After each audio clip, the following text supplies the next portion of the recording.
get right to it. Look. No introductions, no interruptions. When I roll into functions, just know that it's tucked in, like I wore a tux in. Say hello to Justin. Justin for making something out of nothing. Mama told me I'm a star. Them haters said I wasn't. Now I'm looking at a mugging from a V-dozen shrugging. Feeling like McLovin, I'm becoming a conundrum. These dum-dums forgot where I come from. There's nothing that we run from. BK, niggas know the status. Got like 2 spots in the top 3 rappers.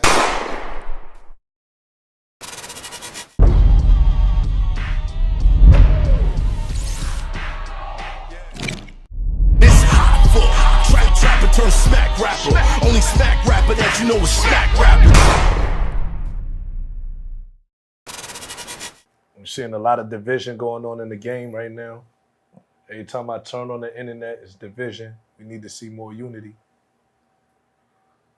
Well, besides Cam and Jim, what else is there? You? Yeah, I was saying, he was saying, I thought you told me, like. It's just a lot. It's just niggas going at each other all the time on the internet. You don't really see no unity like that. Because everybody thinks that that's the way. And I had this, that was always my issue with Tax. I could never understand why the drama, why the beefing, why the insulting. You know what I'm saying? Like, I mean, we're coming out of an era where shit like that can get dangerous. There's still a couple people out there that you can't really play with like that, or their entourages might take something you say the wrong way and they see you out in public and it's going down. But I didn't understand. I never understood that shit. You know what I mean? If he was to reach out to you like on some, man-to-man shit like, yo, I was wrong or whatever, would you have a conversation with him? Why not? You ever had a conversation with him? He didn't know him. Yeah. No, I didn't know him. He didn't know him. I mean, Taxstone's my friend. Like, Yeah. I've always said it. He was a regular on my show. Right. In fact, the last interview he did was on Vlad TV. Right. A couple of days before he finally got locked up. Right. Because he was out for a year after the shooting. I mean, Tax is just Tax. Like I felt he was authentic to really who he was, and he didn't adjust to the industry fast enough. And that's the thing. I think that was the problem. And I had that issue. He had to realize that a lot of this stuff is just smoke and mirrors Yes. and With the whole whatever. battle and it's rap not really shit. that serious. You don't He think took it completely trolling? serious. Yes. No. Yes. I understand that. I understand that because I went through those growing pains with battle rap. Right. And I see videos of people around, certain people that I knew was in the street, and I thought it was what it was, and you find out it's not. You just look like an asshole Yeah, it's not to that everybody. serious, You know what I'm smoke saying? I was cool with Tax for a minute. I think Taxstone was extremely intelligent. It confused me when he did certain things because I've heard him speak. I've spoken with him. He's smarter. He's intelligent. He's like a philosopher, bro. To be honest with you, man, Right. he's smart. Right. You don't think he was trolling just to get niggas' attention? I mean, I'm quite sure it was But some of that. again, you still playing it's different if you playing that game in a space with people that you know it's not gonna. But nah, you putting people on Front Street, you forcing their hand. You're kind of putting them in a position where they have to do something. I gotta understand the part where he like, yo, nigga, you pussy, nigga. I gotta understand that. Like, Yeah. that's not trolling. That's like, you know what I mean? Like, you want the smoke. Taxstone was really smart. He's a smart guy. I don't. For him to even get caught up in that situation was crazy to me. But look at Tax's background. Like, he was consistent to who he was. He had a background of shooting people and, getting into serious situations and beating people up and, Right. Going Right. to prison and so forth. He just couldn't adjust to, okay, once you're in this field, you're a public figure and you're dealing with other public figures, 99% of the time, it's not that serious. Yeah. Right. It doesn't have to escalate into real violence. I don't think he knew how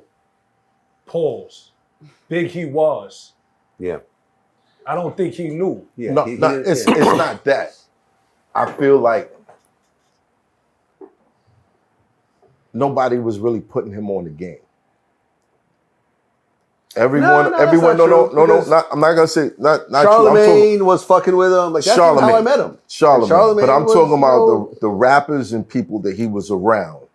Nobody was putting them on like, yo. You don't know that. Niggas was probably telling him, yo, you bugging. You don't know that.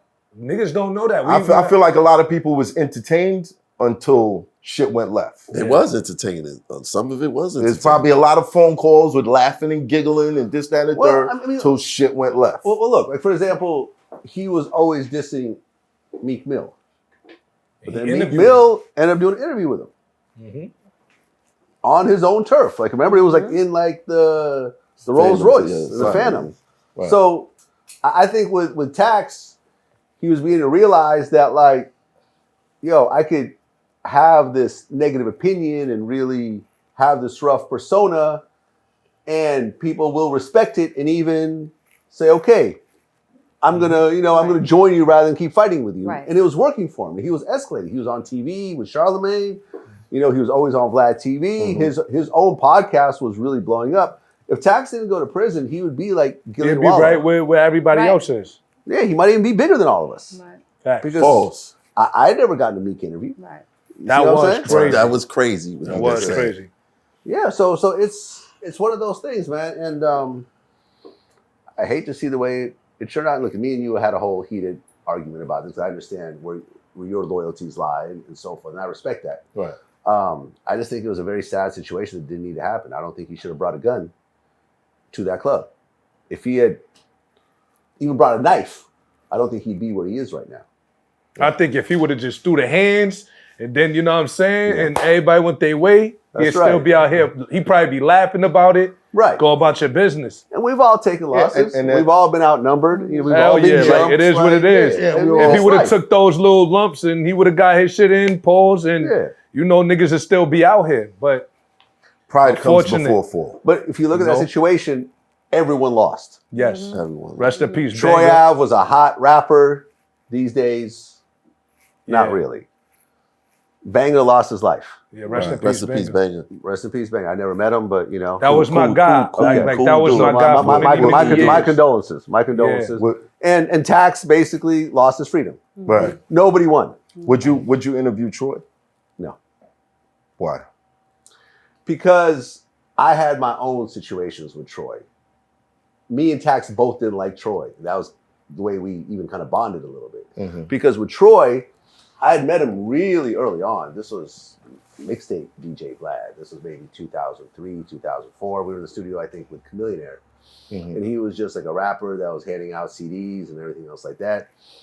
And he would always hit me up for postings and interviews. And at the time, we were like charging for that. So I was like, oh, you know, if you want to post, it'll be this much. He's like, man, fuck that shit. You better post my shit or you're going to have street problems and blah, blah, blah. Damn. And I'm like, all right, whatever. Whatever. I don't know how serious that was. Yeah, I have people around me. I think you. Well, hold on. Let me just finish my story, right?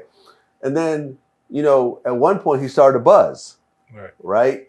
So I'm like, all right, well, at this point it makes sense to do an interview. And he was kind of like, oh yeah, you didn't want to fuck with me then, now you want to fuck with me now. And his manager, the fat dude that died. Hold on. Rest in peace. Rest in peace. He talked a bunch of shit on me. Oh yeah, Vlad's a sucker. He always has been, and blah blah. You know, so there was just a lot of negative energy coming out of that camp. Right. And for me, it was just like, I've seen this time and time again. You know, people have to take a step back and realize where they are in terms of their career. So if you approach someone and they don't fuck with you, you can't take it personally. Right.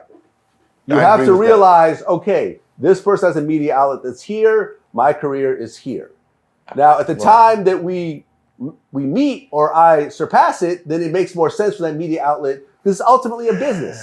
It's ultimately a business. Yeah. But people take it personally. Oh, yeah, he didn't want to give me an interview when I was rapping after 6 months, so fuck that motherfucker.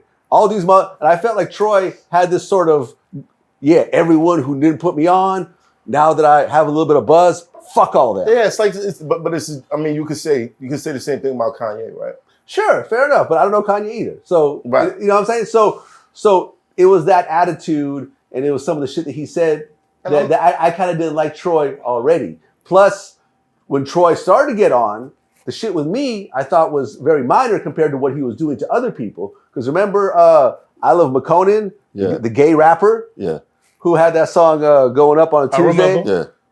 Troy Ave did a freestyle, and he goes, "Yeah, I don't like when dudes freestyle on my shit." You know what I'm saying? So what happened? And Troy's like, yeah, when you come to New York, I'm going to see you. He sent Banger to go beat that dude up on stage. Yeah, I remember that. That was wrong. You think he sent them, or that was something he just did on his own? No, Banger didn't know that guy. The type of nigga. Wait, hold on, because Okay, I'm gonna go say ahead. it again. Sometimes, you know, the people around you react to things, you know. Okay, answer the question. Me knowing Banger and me knowing the loyalty he had for Banger. Me and Banger used to live together. Banger lived upstairs, I lived downstairs. Got it. You understand? And me knowing what type of individual Banger was, he the type of nigga to see shit on his own and go crash out. You know what I'm saying? Okay, fair enough. So, you know, we're coming from the hood, man. We all kind of fucked up. I got You know it, what man. I'm But like I said, saying? I just Real didn't. shit. I didn't like his character. You were interviewing a Troy Ave girlfriend, Yeah. though, right? No, I would not. But I would not. look, But that was so the whole thing. So I kind of had an overall sort of just disdain for Troy already. So when Taxstone had that same dislike, it was like, all right, you know, like at the time, me and Tax both didn't like the same people, and those same people didn't like us. What about me, motherfucker? God you weren't even in the podcast game at that time. No, I wasn't. You were a battle rapper. I wasn't. Yeah. So you weren't really part of those conversations. He was talking shit. I was like, But I didn't know. I didn't notice when you were talking shit about. Well, you ain't letting. No. You It's not like spoke he up. did You that on spoke my up during platform. it. No, he did. Oh, he did? But you spoke up. You was like, nah, I don't. Think, Oh, okay, I don't think math is like Okay, that. great. I think. All right. There you go. I think he's a little different. Yeah, I would have felt bad if I didn't say that. But thank you. But thank you. But that was the whole thing. So when you asked me about that whole Troy Ave thing, I'm like, nah, I'm cool. I'm cool. I'm sure to get a lot of views and everything else like that. I still feel like the industry picks and chooses. You know what I'm saying? They pick and choose. If Math having a falling out with somebody don't like Math, niggas should be on the side, don't fuck with that nigga. That's just how the industry, that's how the shit works. Yeah. You have to pick sides sometimes, unfortunately. You try not to, but you're oftentimes forced into those situations. Someone asked me to pick a side with that situation. And I told them straight up, I don't give a fuck about none of that shit. Like, don't ask me to pick a side, because I'm not. Like, because that shit lead to street shit at the end of the day. Niggas don't understand that. Like, you know what I mean? You just got to be mindful of what side you pick. You know, because you could run into a nigga that's tight with a nigga that you never seen in your life. And boom, you. No, I get understand? So you just got to be real careful with what side you pick and all of that. You just got to keep it neutral sometimes. Yeah, no, you try to keep it neutral, but sometimes when you have, you know, like for example, this dude approached me today and he was like, hey, we want to do, you know,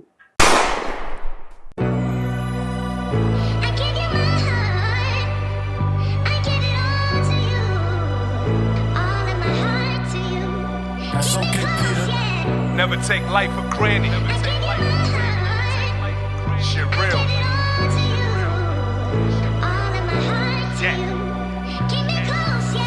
I got issues for what I've been through, but then again, if I give you my all, it's genuine. You ain't never lived a life if you never took a loss. If I die tonight, everything I ever own, you can take it all. Put my pain in this music until the song hurting. Ever gave your heart to the wrong person? If I love you, just keep it tall with me. And in return, you get rewards from me. 5-star dinners, shopping sprees and long trips. Booked a short stay with your bae in the A and gave a long